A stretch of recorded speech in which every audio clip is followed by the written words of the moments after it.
Assalamualaikum warahmatullahi wabarakatuh. Kami mahasiswa dari Sekolah Tinggi Ilmu Administrasi Amuntai, semester 8, lokal 8D reguler. Video ini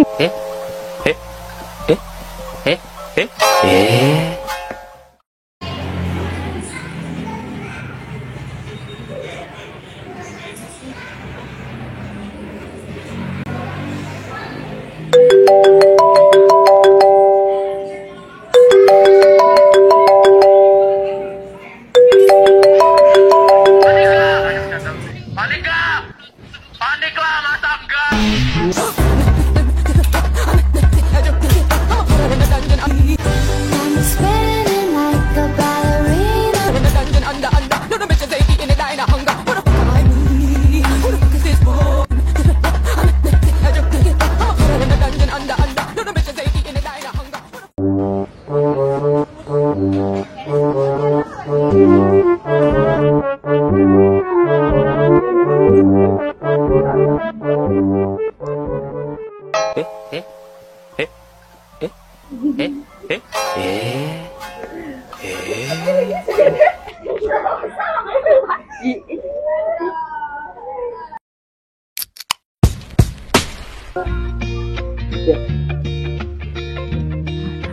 Assalamualaikum warahmatullahi wabarakatuh.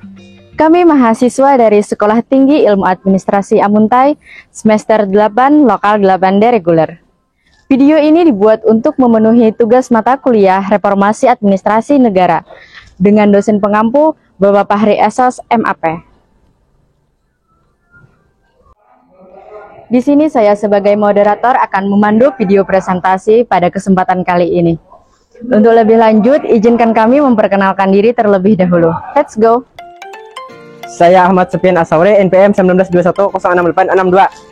Nama saya Ahmad Ilmiah Sidiki, NPM 1921068663. Azizah, NPM 1921068665. Hai, saya Janah, NPM 1921066873. Saya Muhammad Dendi, NPM 1921068885.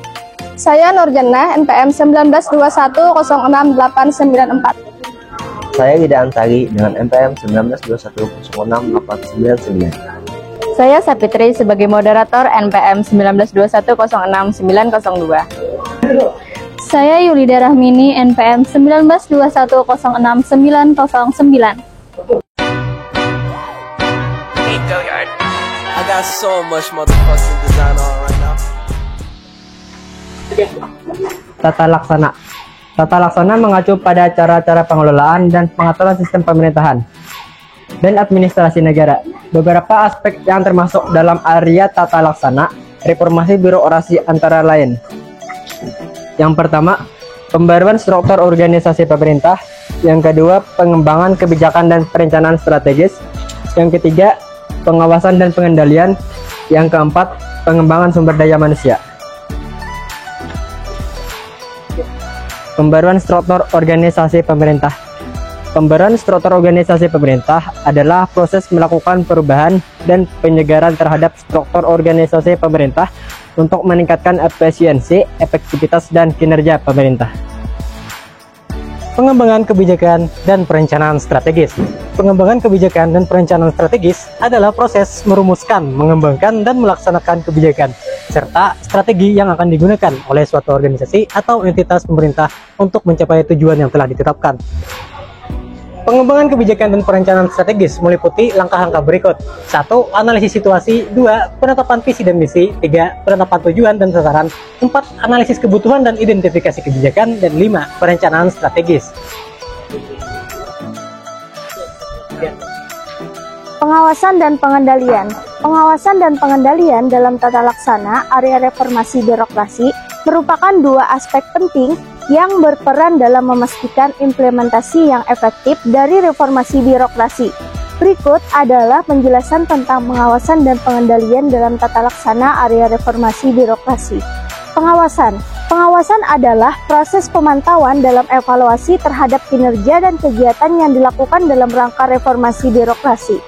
Tujuan utama dari pengawasan adalah memastikan bahwa pemerintah atau organisasi mematuhi kebijakan, peraturan, dan standar yang ditetapkan. serta mencapai hasil yang diinginkan. Beberapa langkah penting dalam pengawasan meliputi 1. Penetapan indikator kinerja, 2. Monitoring pelaksanaan, 3. Evaluasi hasil, 4. Tindakan perbaikan. Pengembangan sumber daya manusia atau SDM dalam tata laksana area reformasi birokrasi merujuk pada upaya yang dilakukan untuk meningkatkan kompetensi, keterampilan, pengetahuan, dan kapasitas pegawai dalam lingkungan birokrasi. Tujuannya adalah untuk memperkuat kualitas sumber daya manusia di dalam organisasi pemerintahan, sehingga mereka dapat lebih efektif dalam melaksanakan reformasi birokrasi dan mencapai tujuan yang telah ditetapkan.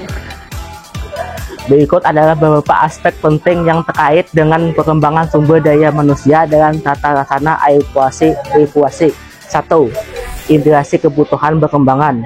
2. Perencanaan perkembangan. 3. Pelatihan dan pendidikan. 4. Motivasi dan berbina. 5. Evaluasi dan umpan balik. Peraturan perundangan. Peraturan perundangan mengucap proses pembuatan evaluasi dan evaluasi hukum di suatu negara. Dalam proses evaluasi, peraturan perundangan fokus dengan penyederhanaan pembaruan dan sistem perundangan dengan tujuan meningkatkan kejelasan, kepastian, aspiritas hukum.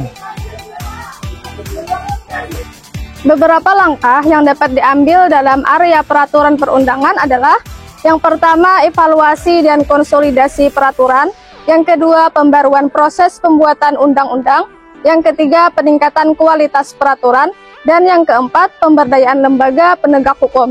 Evaluasi dan konsolidasi peraturan adalah proses evaluasi dan menyusun kembali peraturan-peraturan yang ada dalam upaya untuk meningkatkan efektivitas, efisiensi, dan kejelasan peraturan perundang-undangan di dalam lingkungan birokrasi. Tujuannya adalah untuk menyederhanakan, mengintegrasikan, dan mengoptimalkan kerangka peraturan yang ada agar sesuai dengan kebutuhan saat ini dan mendukung implementasi reformasi birokrasi. Selanjutnya adalah pembaruan proses pembuatan undang-undang adalah upaya untuk meningkatkan dan memperbaiki proses pembuatan undang-undang agar lebih efektif, transparan, partisipatif, dan responsif terhadap kebutuhan masyarakat serta aspirasi reformasi birokrasi. Tujuan dari pembaruan ini adalah untuk memperkuat tata kelola perundang-undangan, meningkatkan kualitas undang-undang, dan memastikan bahwa kepentingan publik terwakili dengan baik. Selanjutnya adalah peningkatan kualitas peraturan. Adalah upaya untuk meningkatkan mutu, kejelasan, dan efektivitas peraturan yang dikeluarkan oleh pemerintah dalam konteks reformasi birokrasi. Tujuan dari peningkatan kualitas peraturan adalah untuk menciptakan peraturan yang lebih baik, lebih terfokus, dan lebih responsif terhadap kebutuhan masyarakat serta tujuan reformasi birokrasi. Pemberdayaan lembaga penegak hukum. Pemberdayaan lembaga penegak hukum mengacu pada proses atau upaya untuk memberikan kewenangan, sumber daya, dan kapasitas yang diperlukan kepada lembaga penegak hukum agar dapat melaksanakan tugas-tugasnya dengan efektif dan independen. Hal ini bertujuan untuk memastikan bahwa lembaga penegak hukum dapat menjalankan peran mereka dalam menjaga keadilan, penegakan hukum, dan perlindungan hak-hak individu. Cukup sekian video presentasi pada kesempatan kali ini. Kami dari kelompok 3 mengucapkan terima kasih telah menyaksikan video presentasi dari kami. Wassalamualaikum warahmatullahi wabarakatuh. Di balik layar. Pasalnya deh. Foto.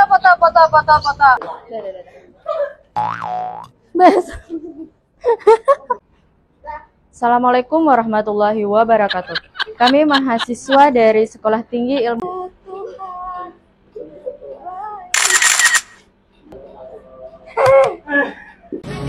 Ajo jinga ala ajo jing. Kata-katanya bos. Hidup itu sederhana ya kalau naik belajar kok.